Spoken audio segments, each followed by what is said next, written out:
when people leave the military, they tend to have a significant issue with separating their identity from the military. The military is very much so the way that I tell people now, and if you're a if you're a listener of this podcast, you've heard me say it a lot. I'm going to say it again, and I'm going to say it a lot more times.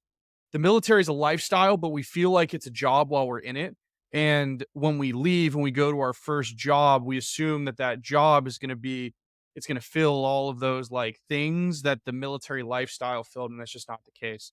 For you, you you left the military, which is lifestyle, and then you really have kind of picked lifestyle esque jobs for every single step of your career because either you showed up and you like, "Don't pay me. I just wanna do it for the love of the game," so you're very invested.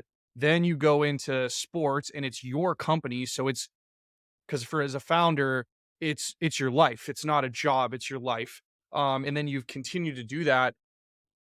How have you handled the identity shift in that context switching from the military to your first job to being a founder? Like, what does that look like for you? And has your ability to do that improved as you've moved further along in your life? Yeah, I love what you're saying that the military is a lifestyle. And I think one of the things I didn't appreciate when I was in is, I joined the military at 17, so some of this is like the military shaping me in that direction, but others of it is like I think like my people are in the military. Like I like military people a lot. I think the outward perception of a military person, if you're like a civilian looking at a military person, you probably think they're like kind of boring and stuff, and not stuck up, but like kind of boring, like and very narrow minded and all these things. Which is not the case. The most interesting people I've ever met in my life were in the military.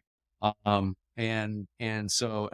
includes like everybody. Like I feel like there's some interesting people, whatever. Like I think there's like 37 different types of people out there, but all the ones that are that most interesting subset are people I knew in the military. And so um it is a lifestyle, and it's really hard to not get wrapped up to like one of the things I would love if people could do is not associate their self worth with whatever their job is.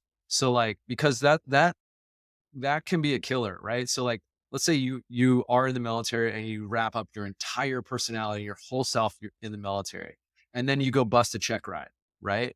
And then you're now like grounded until you figure out, you got to go back and do some remedial training.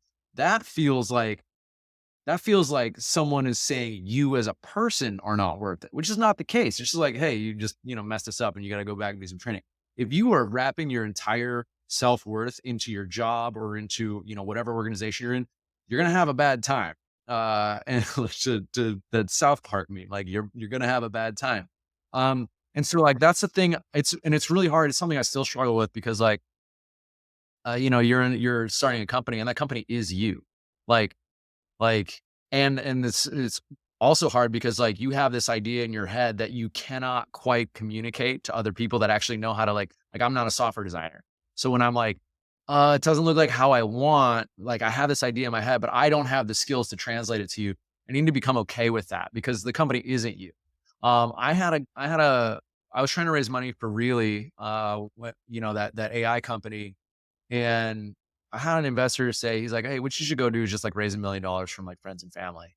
And this is like a big rich investor guy. And I was like, "Hey, like I grew up like, in a small town in Ohio. My friends and family don't have $1 million."